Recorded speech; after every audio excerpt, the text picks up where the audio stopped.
You thought you had control.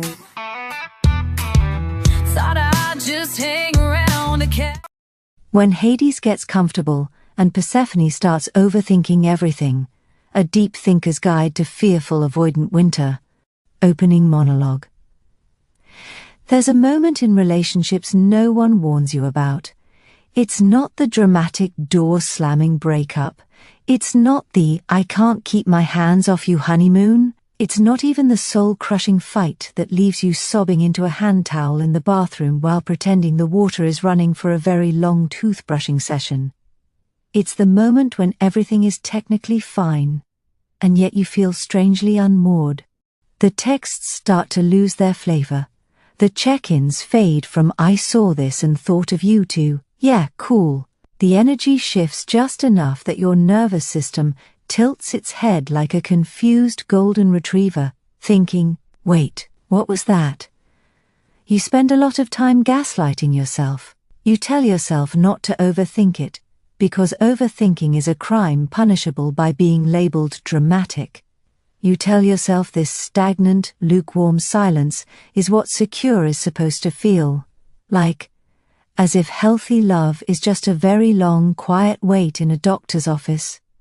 And yet, somewhere between the good morning text disappearing and he's just busy becoming your full-time internal monologue, you realize you're more anxious now than when you were actually single, which feels profoundly unfair and rude and deeply confusing. It's like being told you're at a 5-star dinner, but all they've served you is a glass of room-temperature water and a napkin. This is the labyrinth of the fearful-avoidant, and you've just realized the exit sign is a hallucination. This is where Persephone enters the story. She isn't the wide-eyed victim anymore. She isn't the naive girl picking daisies and wondering why the ground is shaking. She is the woman who noticed the temperature drop 10 degrees while everyone else was still working on their tan. She's the one who realized that busy is often just a code word for I've retreated into my emotional bunker and pulled the ladder up behind me. She noticed the seasons change long before anyone else acknowledged winter had arrived. And she's realized that if she's going to be stuck in the underworld, she might as well start rearranging the furniture and demanding a better view. When Hades gets comfortable, Hades is not a villain. He is not out there auditioning for your replacement. He isn't secretly plotting a dramatic exit, and he isn't emotionally dead, even if his response time suggests he's been buried in a shallow grave. He is simply at rest. The thing about fearful avoidance that drives the rest of us into a spiral is their definition of comfort. Normal people relax by leaning in, sharing a laugh, or maybe touching a stray arm. Avoidants relax by pulling inward until they're practically microscopic. For them, intimacy is a high-stakes performance, and safety is the moment they finally get to stop acting. Comfort feels like silence, minimal output, and a total cessation of emotional transactions. Once safety is established, they stop performing reassurance. They don't see it as neglect, they see it as a compliment. Internally, they believe the bond is secure enough that they no longer have to prove they care every 5 minutes. They've finally reached the part of the movie where they can stop holding their breath, which unfortunately looks a lot like they've stopped breathing altogether. To Hades, nothing is wrong. The gates are closed, the 3-headed dog is fed, and the kingdom is stable. Why would he announce what already exists? Why would he send a "just thinking of you" text when you're literally already in his head? To him, constant reassurance isn't love. It's an audit. It's a tax he's tired of paying. So while you're standing on the surface wondering why the ground has gone cold, he's downstairs in his favorite chair, enjoying the peace of a relationship that finally doesn't require him to do anything. He isn't trying to freeze you out. He's just forgotten that you don't have his subterranean internal heating system. He's comfortable in the dark, and he assumes, incorrectly, that you've developed night vision too. The uncomfortable truths, fearful avoidance regulate through reduced emotional output.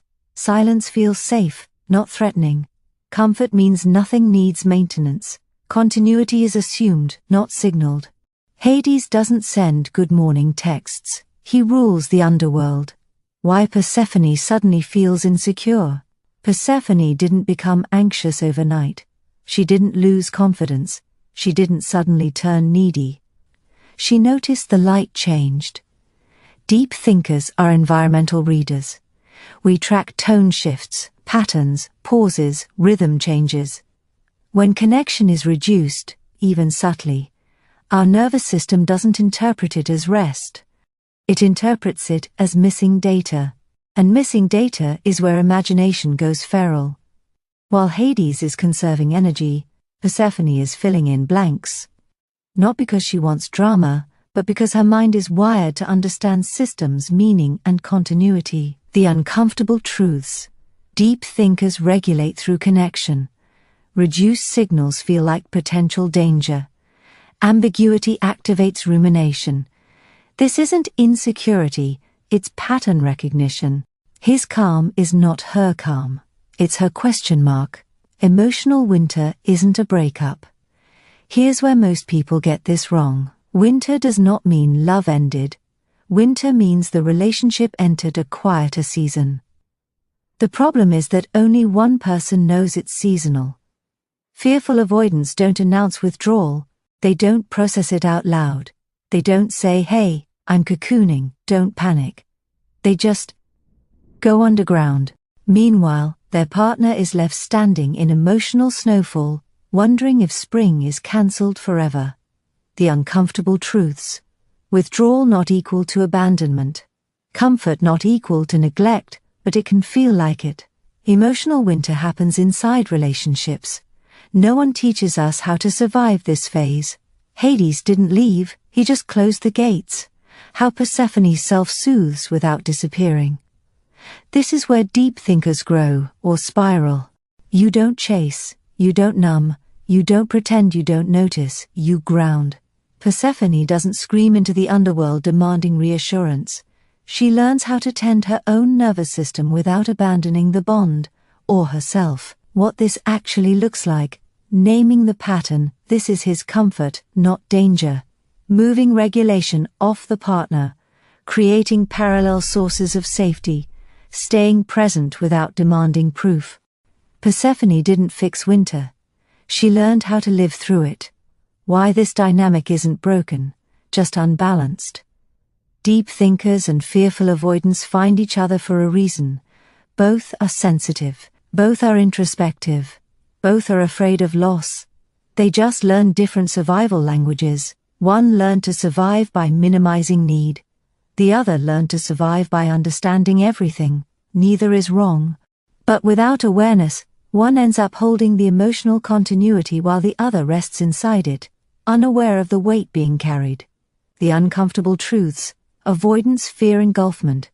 Deep thinkers fear disappearance. Both fear being alone with too much feeling. Balance comes from awareness, not force. This isn't dysfunction, it's asymmetry. The seasonal forecast. If you're Persephone, let's get one thing straight. You're not too much. You're just a localized climate event that most people forgot to pack an umbrella for. And if you're currently obsessed with a Hades, relax. He's not heartless. He's just functionally decorative and about as emotionally available as a locked PDF. But let's talk about winter. Winter is very real. It's cold, it's dark, and pretending you're at a beach party while your toes are falling off won't make spring arrive any faster. The seasons don't need fixing, and they definitely don't need you standing in the snow with a hairdryer trying to melt the permafrost. They need understanding.